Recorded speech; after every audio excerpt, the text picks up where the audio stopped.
Members of the jury, I will now read the verdicts as they will appear in the permanent records of the 4th Judicial District.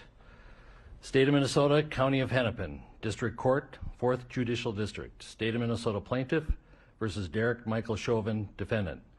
Verdict, Count 1. Court File Number 27, CR 20-12646. We, the jury, in the above entitled matter as to Count 1, unintentional second-degree murder while committing a felony, find the defendant guilty. This verdict agreed to this 20th day of April 2021 at 1:44 p.m. Signed, Juror Foreperson, Juror Number 19. Same caption, Verdict Count 2. We, the jury, in the above entitled matter as to Count 2, third-degree murder, perpetrating an eminently dangerous act, find the defendant guilty. This verdict agreed to this 20th day of April 2021 at 1:45 p.m. Signed by Jury Foreperson, Juror Number 19. Same caption, Verdict Count 3. We, the jury, in the above entitled matter as to Count 3, second-degree manslaughter, culpable negligence, creating an unreasonable risk, find the defendant guilty. This verdict agreed to this 20th day of April 2021 at 1:45 p.m. Jury Foreperson 019. Hey, what's going on, everybody? Good evening. Welcome back. My name is Christopher J. Tonight, we are going to discuss the Derek Chauvin case. The verdict is in. Mr. Chauvin was found guilty of all 3 charges, so I wanted to talk about that while it was fresh on my mind. I heard a couple of different things on the radio as I was driving back from my son's lacrosse practice, and I'm going to give you my take on this. So, number one, I was really surprised that he was convicted of all 3 charges. I knew he'd be convicted of 1, but I didn't think or 1 or 2, but not all 3 charges. Maybe the 3rd degree, but in the manslaughter, but not the 2nd degree. So I believe he's going to face up to like 40 years in jail. So, which he won't get all those, but I think that's going to happen at least, I would say maybe 10 to 15 years, I'm thinking. That's just my thoughts on that. So my second thought on this is that, you know, this I knew the verdict as soon as they came back so quickly. I think they were in there for like 8 to 10 hours or whatever, 8, 9, 10 hours. And that's very quick for a case like this. This was a national story. I mean, so like, I almost feel like the jury was pressured to come back with this verdict very quickly and, you know, in this favor. There was a lot of also, my third take on this is there was a lot of pressure from politicians, from different, people saying that, you know, if there was no conviction, then, you know, be out there in force, be out there, stand in the streets, riot, do what you need to, you know, we're going to get justice in this. So there was also pressure as well as that. And I couldn't even imagine being one of those jurors, because if you're one of those jurors and you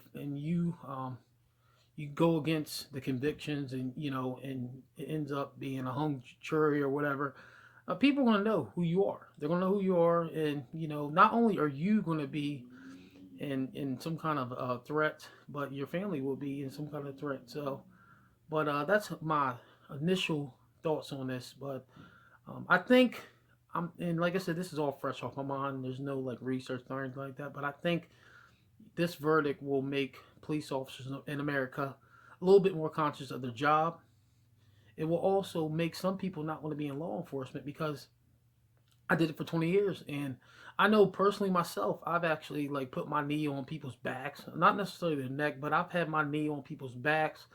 You know, I've done things similar to that to hold people down that, you know, that we were trying to restrain. So that could have been me. That could be any of my friends that are in law enforcement. So this will definitely give a different outlook on policing in America. I just hope this evening goes well. I hope there's no riots, because there was justice, right?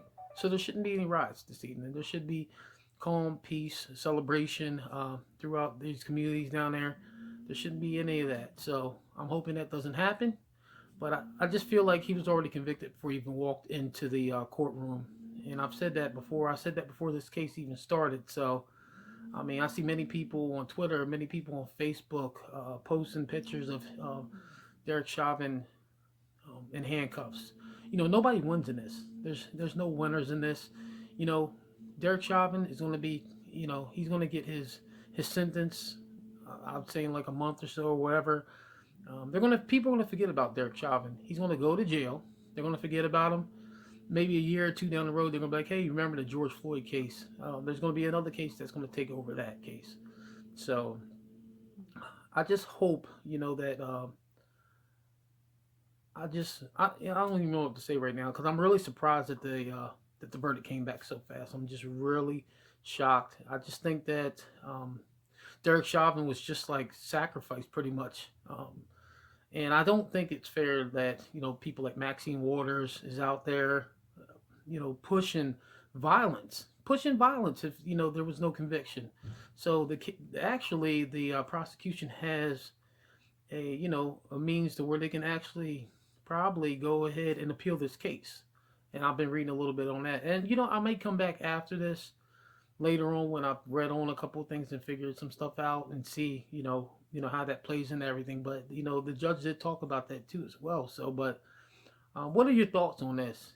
As I mentioned, I've seen the video plenty of times. We've all seen the video plenty of times, and the man. I don't think Derek Chauvin intentionally meant to kill, George Floyd. He didn't intentionally do it. So, that's why I was kind of shocked that he was convicted of the second degree.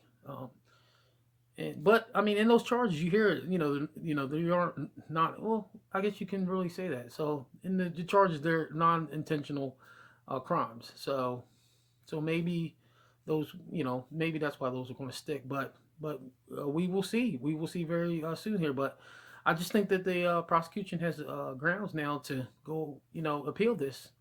And it may be appealed. It may be overturned because of stuff that Maxine Waters and them are doing. And, I went back and looked and I was just thinking of something too. Like on my ride home, I was thinking like, Trump went and said to go protest, you remember when Trump told people to go protest over there peacefully, protest peacefully. And, he gets bombarded with hate and he's called a racist. And then people like Maxine Waters, in this case, is telling people if we don't get this conviction, be out here in force, be out here in violence, don't leave the streets, do what you need to get this stuff overturned. So, but anyway, what are your thoughts on this? What do you think? I had no feelings either way on this. As I mentioned previously, I already knew that he was going to be convicted of one of the charges. A man did die, so you have to take responsibility of that. You can't just walk away from that after that. And what he did was unreasonable. Unfortunately, George Floyd was already kind of like in a medical emergency, with the drugs and stuff. So that actually played in a little bit to it. But the man died. I mean, something has to be done. So, in policing today, this may help policing. This may help police officers be more conscious of things. I mean, if I was still in law enforcement now, I would be. I would be thinking about that all the time. I mean, as I mentioned, how many times, thinking to myself, how many times I, put my body weight on people. Maybe they couldn't breathe. Who knows? But anyway, what's your thoughts on it? Leave a comment in the section below.